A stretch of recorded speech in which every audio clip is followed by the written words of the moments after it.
నమస్కారం. దూరదర్శన్ వార్తలకు స్వాగతం. నేను సరిత. కరోనాను నియంత్రించేందుకు ప్రతి ఒక్కరూ మాస్క్ను తప్పనిసరిగా ధరించాలి. ముక్కు నోరు కప్పి ఉంచేలా సరైన పద్ధతిలో మాస్క్ను ధరించాలి. తరచూ చేతులను శుభ్రం చేసుకోవాలి. వ్యక్తిగత పరిశుభ్రతను పాటిస్తూ భౌతిక దూరాన్ని తప్పక పాటించాలి. అర్హులందరూ వ్యాక్సిన్ వేయించుకోవాలి. నిబంధనలు పాటిద్దాం, కరోనాను జయిద్దాం. ఇక ఈనాటి వార్తల్లోని ముఖ్య అంశాలు.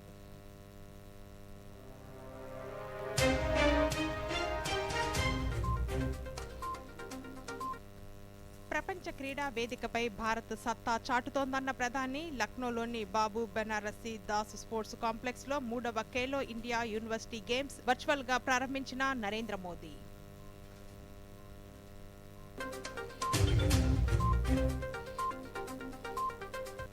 గిరిజన మహిళాభివృద్ధిలో స్వయం సహాయక సంఘాల పాత్ర కీలకమన్న రాష్ట్రపతి. జార్ఖండ్లో స్వయం సహాయక బృందాల ఉత్పత్తులను పరిశీలించిన ద్రౌపది ముర్ము.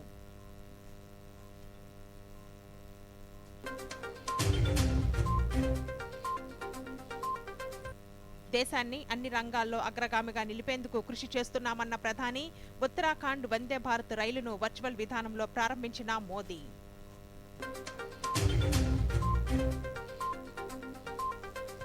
రేపు వెంకటాయపాలెంలో ముఖ్యమంత్రి పర్యటన. 51,392 మంది లబ్ధిదారులకు ఇళ్ల పట్టాలను పంపిణీ చేయనున్న జగన్మోహన్ రెడ్డి.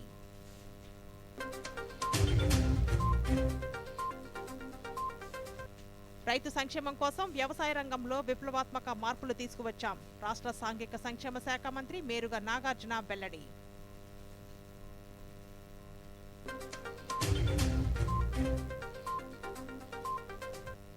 ప్రధానమంత్రి మన్ కీ బాత్ కార్యక్రమం ఈ నెల 28వ తేదీ ఆదివారం ఉదయం 11 గంటలకు తెలుగు అనువాదం వెనువెంటనే దూరదర్శన్ సప్తగిరి, యాదగిరిలో ప్రసారం.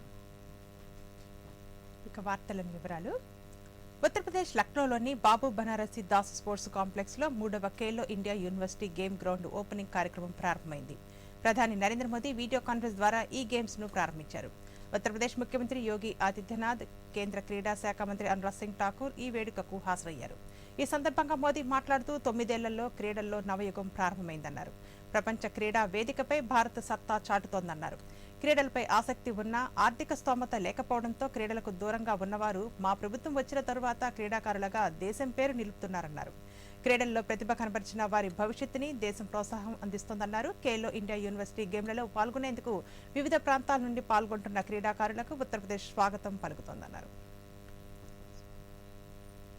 स्पोर्ट्स को सरकारों से जितना समर्थन और सहयोग मिलने चाहिए था वो मिलता नहीं था। ना तो स्पोर्ट्स इंफ्रास्ट्रक्चर पर उतना ध्यान दिया जाता था और ना ही खिलाड़ियों की जरूरतों का ध्यान रखा जाता। इसलिए गरीब और मध्यम वर्ग के बच्चों के लिए, गांव देहात के बच्चों के लिए खेल में आगे बढ़ पाना बहुत मुश्किल था।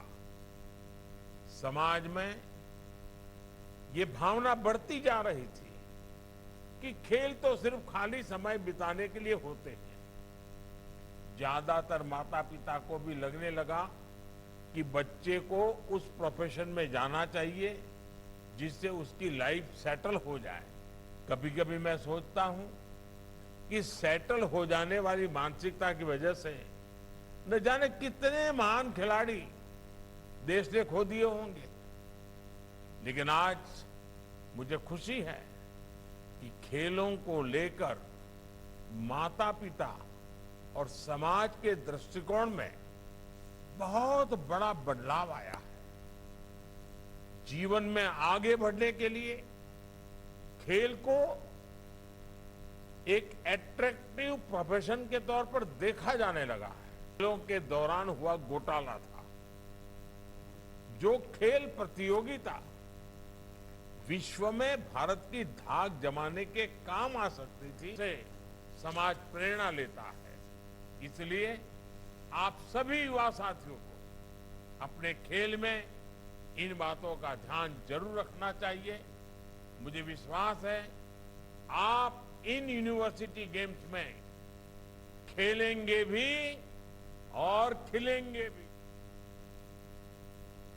గ్రామీణ ప్రాంతాల్లో మౌలిక వసతుల కల్పనతో నిజమైన అభివృద్ధికి ముఖ్యమంత్రి బాటలు వేస్తున్నారని రాష్ట్ర శాసనసభాపతి తమ్మినేని సీతారాం అన్నారు. శ్రీకాకుళం జిల్లా పొందూరు మండలంలో పలు అభివృద్ధి కార్యక్రమాలను ఆయన ప్రారంభించారు. ఈ సందర్భంగా స్పీకర్ మాట్లాడుతూ నియోజకవర్గంలో అన్ని గ్రామాల్లోనూ రహదారుల నిర్మాణం చేపట్టామన్నారు. మేనిఫెస్టోలో ఇచ్చిన హామీలను 98% అమలు చేసి సంక్షేమంలో దేశంలోనే రాష్ట్రాన్ని ఆదర్శంగా నిలిపామన్నారు.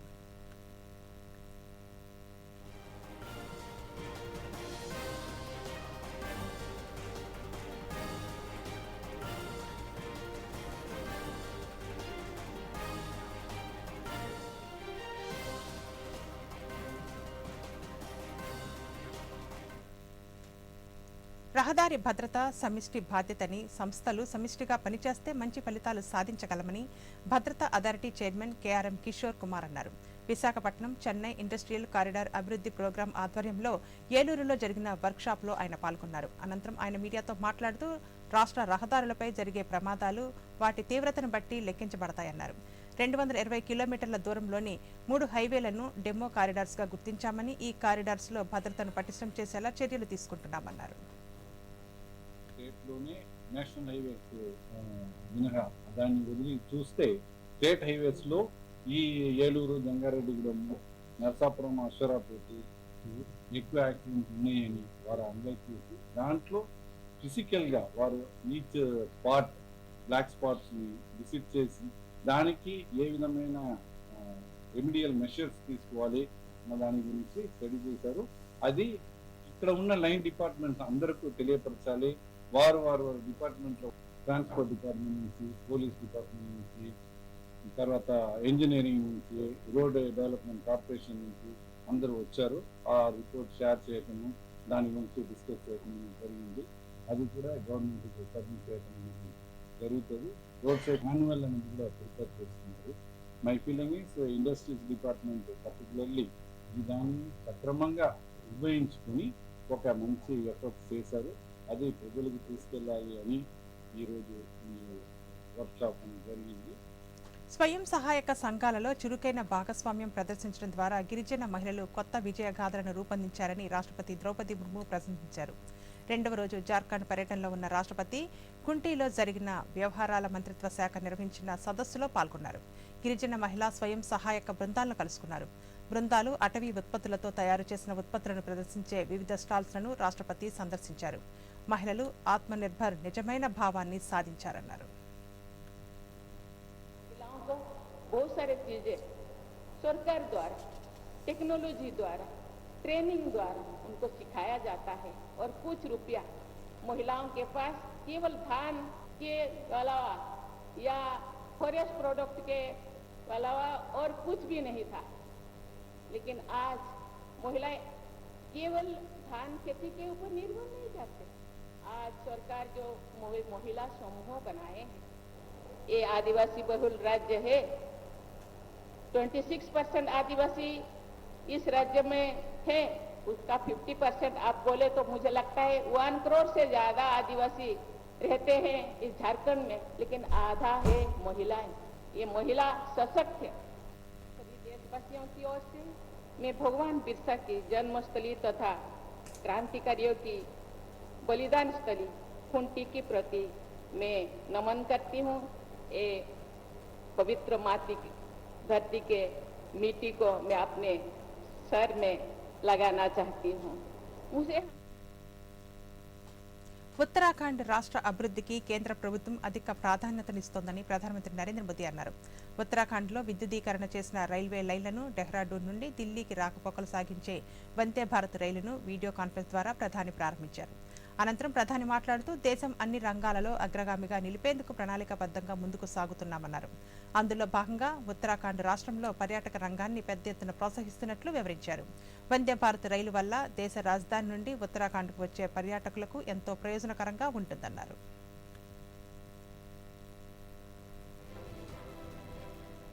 उत्तराखंड के सभी लोगों को वंदे भारत एक्सप्रेस ट्रेन की बहुत बहुत बधाई.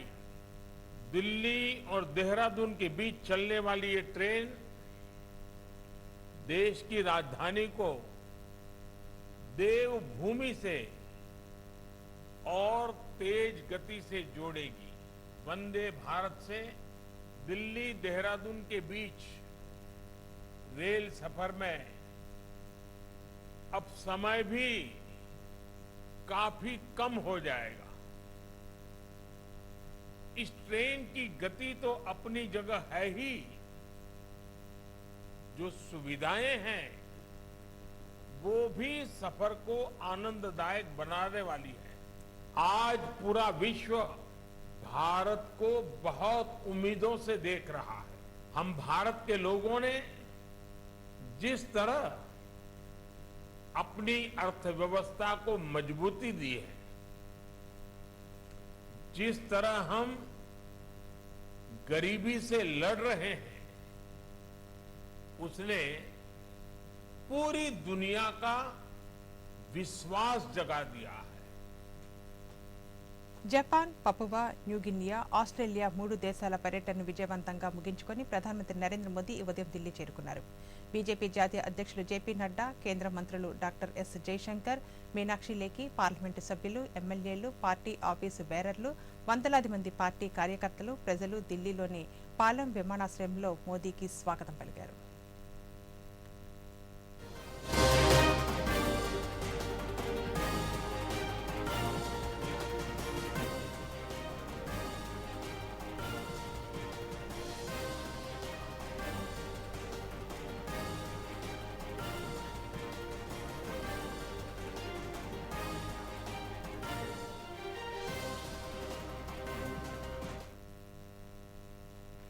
ప్రపంచ దేశాలు భారతదేశ గొప్పతనాన్ని, బలాన్ని అంగీకరిస్తున్నాయని ప్రధానమంత్రి నరేంద్ర మోదీ అన్నారు. 3 దేశాల విదేశీ పర్యటనను ముగించుకొని ఈ ఉదయం ఢిల్లీకి చేరుకున్న ప్రధానికి పాలెం విమానాశ్రయంలో ఘన స్వాగతం లభించింది. ఈ సందర్భంగా ఏర్పాటు చేసిన సభలో ప్రధాని మోదీ మాట్లాడుతూ, ఏ దేశానికి వెళ్లినా భారత ఘన సాంస్కృతిక వారసత్వం, యువత శక్తి సామర్థ్యాల గురించి వివరించడం జరిగిందన్నారు. దీనికి కారణం ప్రజలు సంపూర్ణ మెజార్టీతో ప్రభుత్వాన్ని ఏర్పాటు చేయడమే అని తెలిపారు. తాను కలిసిన నేతలందరూ భారత్ G20కి అధ్యక్షత వహించడం పట్ల అభినందన తెలిపారు.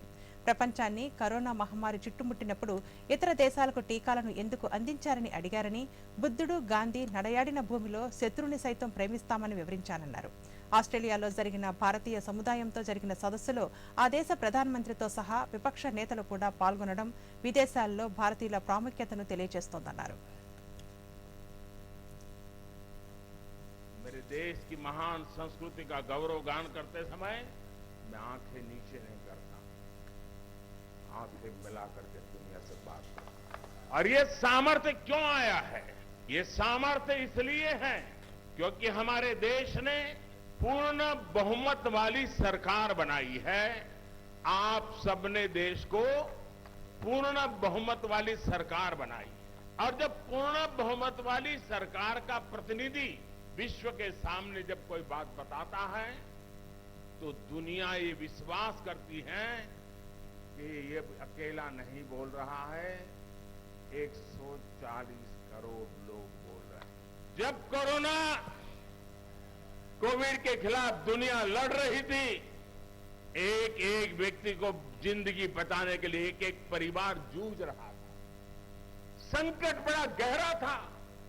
विश्व के समृद्ध से समृद्ध देश भी कोविड के सामने घुटने टेक चुके थे। उस पल को याद कीजिए, हमने भी अपने कई परिवारजनों को खोया है। उस दुख, उस दर्द को हम भूल नहीं सकते हैं। लेकिन जब मैं पैसिफिक आइलैंड के इन देश के नागरिकों से मिला, हर किसी की आंख में, जब हम उससे आंख मिलाते थे, वो भाषा तो नहीं जानता था, लेकिन उसकी आंखों से वो बताता था, और कभी कभी इशारा करके बताता था कि आपने वैक्सीन। తుళ్లూరు మండలం వెంకటాయపాలెంలో రేపు లబ్ధిదారులకు ఇంటి పట్టాలను ముఖ్యమంత్రి వైఎస్ జగన్మోహన్ రెడ్డి అందించనున్నారు. CRDA పరిధిలోని నిడమర్రు, కృష్ణాయపాలెం, నగులూరు, ఐనవోలు, మందడం, కొరగల్లు, ఎర్రబాలెం, పిచ్చుకల్లపాలెం, బోరుపాలెం, నెక్కల్లు, అనంతవరం గ్రామాల్లో నవరత్నాలు పేదలందరికీ ఇల్లు పథకంలో భాగంగా ఎన్టీఆర్, గుంటూరు జిల్లాలకు చెందిన లబ్ధిదారులకు ఇళ్ల స్థలాలు ఇవ్వాలని ప్రభుత్వం నిర్ణయించింది. ఇందుకోసం 1000 ఎకరాల్లో ఒక్కొక్కరికి సెంటు చొప్పున 25 లేఅవుట్లలో 51,392 కుటుంబాలకు ఫ్లాట్లు సిద్ధం చేసింది. ఈ సందర్భంగా ఈ ప్రాంతంలో నిర్మించిన టిట్కో ఇళ్లను కూడా ముఖ్యమంత్రి లబ్ధిదారులకు అందజేయనున్నారు.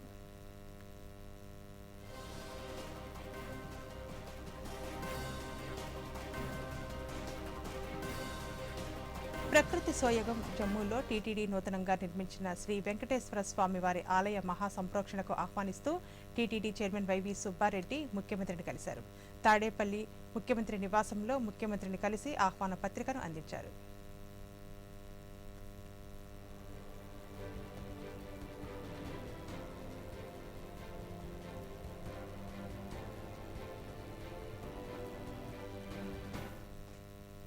రైతుల పక్షపాతి జగన్మోహన్ రెడ్డి అని, రైతు సంక్షేమం కోసం వ్యవసాయ రంగంలో విప్లవాత్మక మార్పులు తీసుకువచ్చారని రాష్ట్ర సాంఘిక సంక్షేమ శాఖ మంత్రి మేరుగ నాగార్జున అన్నారు. తాడేపల్లిలోని వైఎస్ఆర్సీపీ కార్యాలయంలో ఆయన మీడియాతో మాట్లాడుతూ అమరావతిలో రియల్ ఎస్టేట్ వ్యాపారం చేసి చంద్రబాబు రైతులను నిలువునా ముంచారని, పేదలకు సొంతిళ్లు మంజూరు చేస్తుంటే ఆపడానికి చంద్రబాబు కోర్టుకు వెళ్లి డబ్బులు ఇచ్చి ధర్నాలు చేయించారన్నారు. రాజధాని ప్రాంతంలో పేదలు ఉండకూడదని తన అనుచర వర్గానికి భూములు కట్టబెట్టారన్నారు. పెట్టుకొని ఎన్ని కాజేయాలనుకున్నటువంటి వాడు చేతులు ఎత్తేసాడు. వ్యవసాయం చేసుకునే రైతుతో పాటు కూలి రైతులు, కౌలు రైతులు కూడా బాగుండాలని ఒక ఆలోచనతో పరిపాలన చేస్తూ ఉంటే రాజధాని ప్రాంతంలో పేదలకు ఇళ్ల పట్టాలు ఇవ్వాలని నిర్ణయిస్తే ఈ 45 సంవత్సరాల రాజకీయ నాయకుడు ఏమన్నాడు తెలుసా? డెమోగ్రాఫికల్ ఇంబ్యాలెన్స్ వస్తున్నాడు. అంటే రాజధాని ప్రాంతంలో పేదవారు ఉండకూడదు. చివరికి ఏ పరిస్థితి వచ్చిందంటే ప్రభుత్వానికి కోర్టులకు వెళ్లాల్సి వచ్చి, కోర్టులకు వెళ్ళి మేము ఇళ్ల స్థలాలు ఇస్తున్నాం బాబు, ఇస్తాం పేద ప్రజలకంటే నువ్వు కోర్టులకు వెళ్ళావు. రాజధాని ప్రాంతంలో 52,000 ఇళ్ల పట్టాలు ఇవ్వాలని నిర్ణయిస్తే ఒక్కొక్క ఇంటి పట్టాకి 10 లక్షల రూపాయలు ఖరీదు. పేదవాళ్ళు ఉండకూడదని నువ్వు ఉద్యమాలు చేయిస్తా ఉన్నావు. పేద ప్రజలకు ఇళ్ల పట్టాలు ఇస్తా ఉంటే కోర్టులకు వెళ్ళి కోర్టుల్లో ఓడిపోయినా 26వ తారీఖున రేపు ఆంధ్రప్రదేశ్ లో ఫెస్టివల్ ఆఫ్ సోషల్ జస్టిస్ జరగబోతా ఉంది. సామాజిక పండుగ జరగబోతా ఉంది. ఒకే చోట ఒకే ప్రాంతంలో 52,000 ఇళ్ల పట్టాలు ఇవ్వటం అంటే ఇది ఒక చరిత్ర. అంతమంతా బేరీజు వేసుకోవాలా. వేసుకున్నప్పుడు తెలుస్తుంది ఏ ప్రాంతంలో రాయిని కట్టాలో, ఏ ప్రాంతంలో వ్యవసాయం చేయాలో, ఏ ప్రాంతంలో ఇల్లు కట్టుకోవాలో. రాష్ట్ర ప్రభుత్వం విద్యకు అధిక ప్రాధాన్యతనిస్తూ విద్యారంగంలో విప్లవాత్మక మార్పులు తీసుకువచ్చిందని రాజమహేంద్రవరం ఎంపీ మార్గాని భరతరామ్ అన్నారు. రాజమహేంద్రవరంలో ఆయన మీడియాతో మాట్లాడుతూ విద్యా దీవెన, అమ్మఒడి పథకాల ద్వారా నేరుగా తల్లుల ఖాతాల్లోకే ప్రభుత్వం నగదు జమ చేస్తోందన్నారు.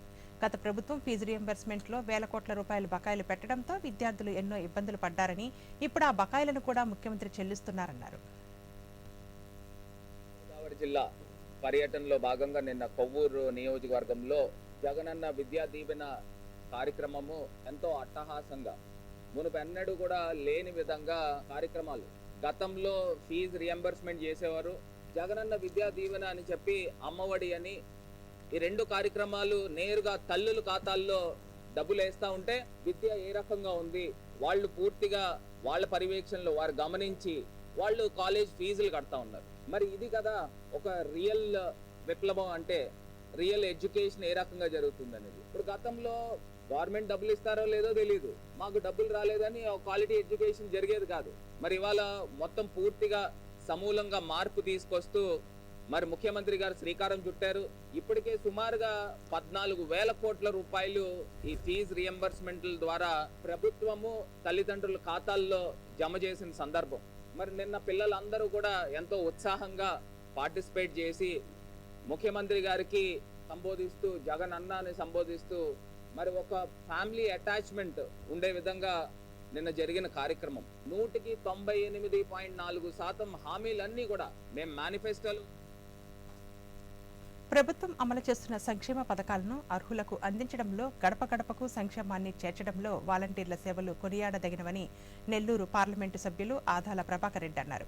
నెల్లూరు రూరల్ నియోజకవర్గంలో నిర్వహించిన వాలంటీరుకు వందన కార్యక్రమంలో ఆయన పాల్గొని ప్రతిభను కనపరిచిన వాలంటీర్లను కేటగిరీల వారీగా సత్కరించారు.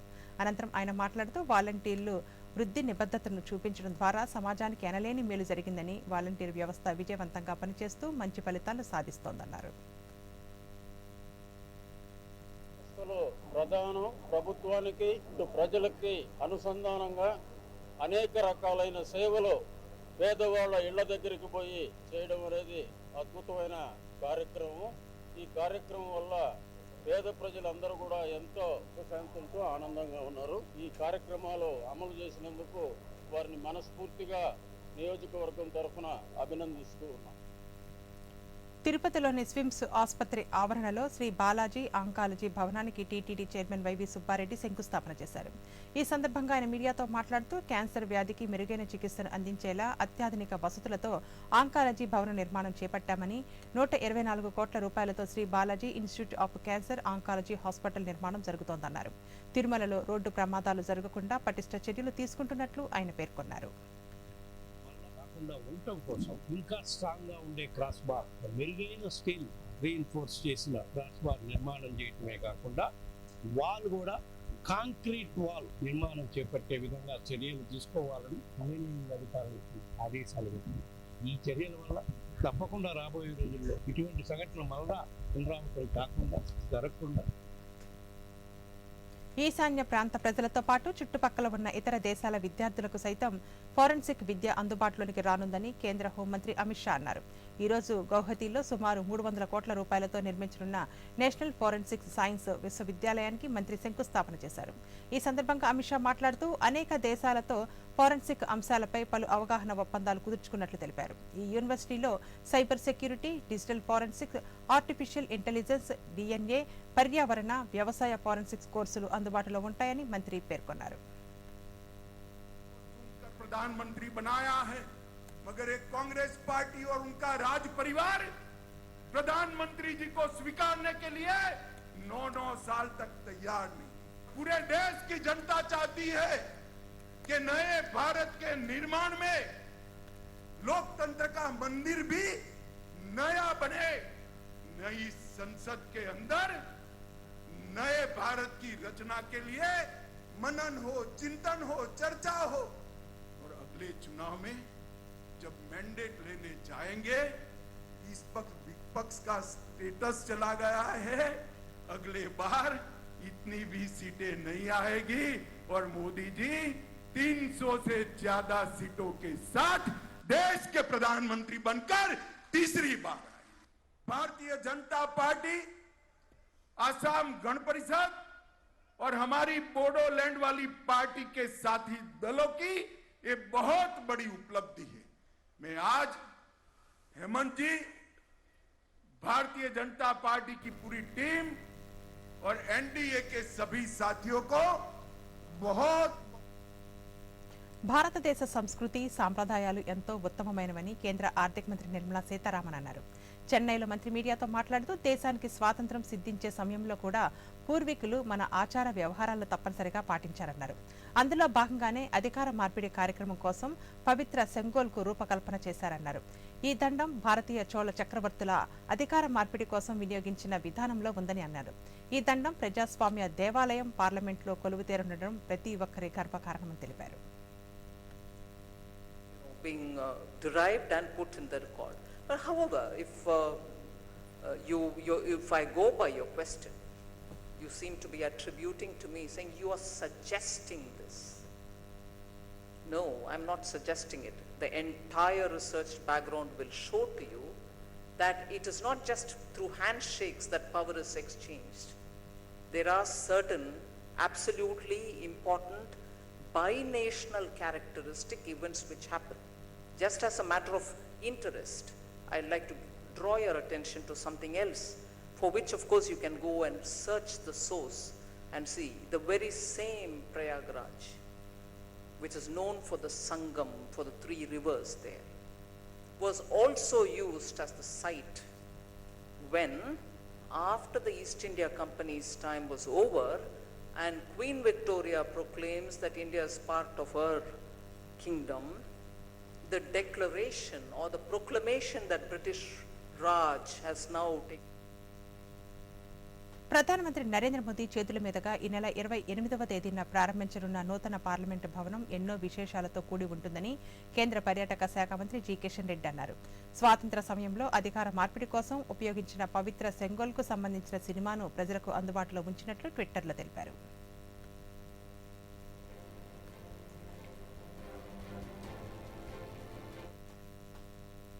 ఇప్పుడు జాతీయ వార్తల సంక్షిప్త సమాహారాన్ని చూద్దాం.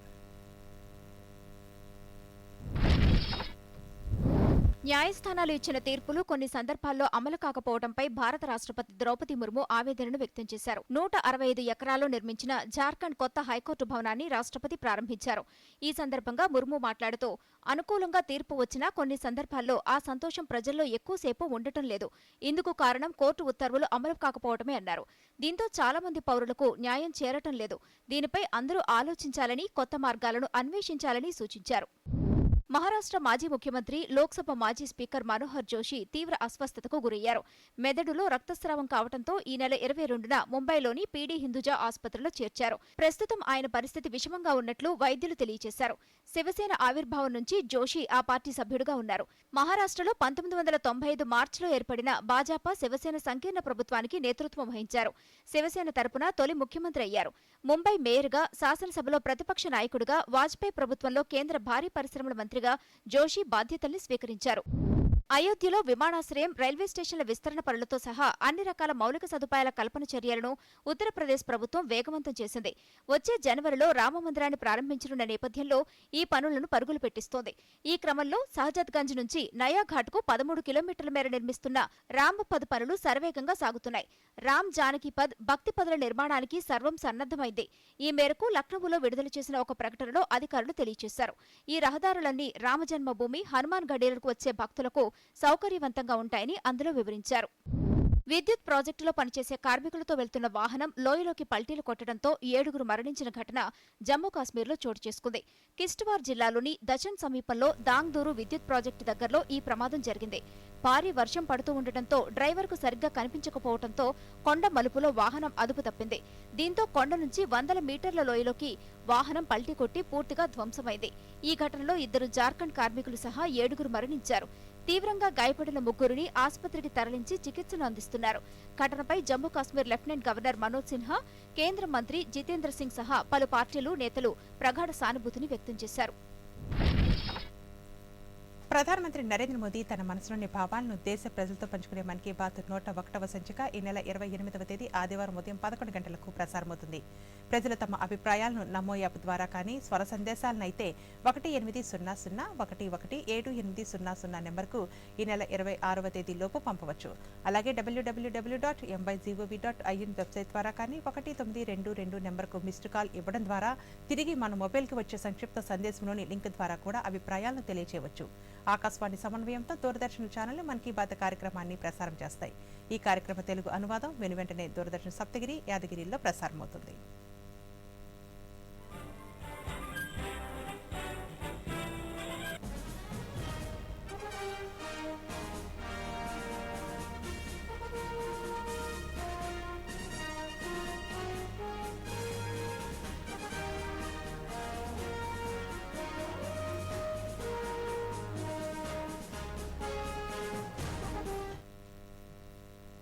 ఈ వార్తలు ఇంతటితో సమాప్తం. నమస్కారం.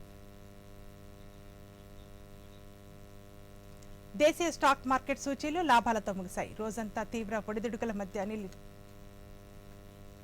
దేశీయ స్టాక్ మార్కెట్ సూచీలు లాభాలతో ముగిశాయి.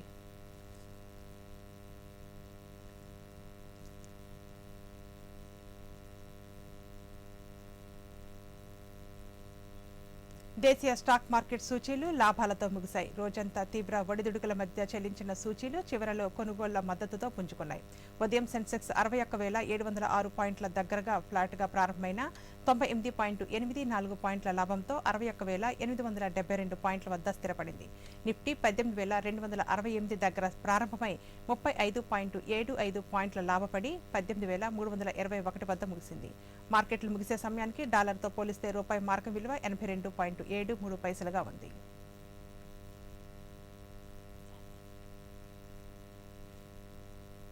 ఎన్టీఆర్ జిల్లా చందర్లపాడు, ఇబ్రహీంపట్నం, జగ్గైపేట, కంచకచర్ల, నందిగామ, పెనుగంచిప్రోలు మండలాల్లో ఈరోజు వడగాల్పులు వీచే అవకాశం ఉందని రాష్ట్ర విపత్తుల నిర్వహణ సంస్థ పేర్కొంది.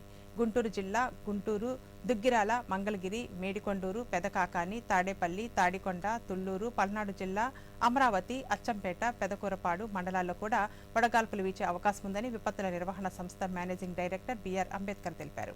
ముఖ్యంగా వృద్ధులు, గర్భిణీలు, బాలింతలు తగిన జాగ్రత్తలు తీసుకోవాలన్నారు.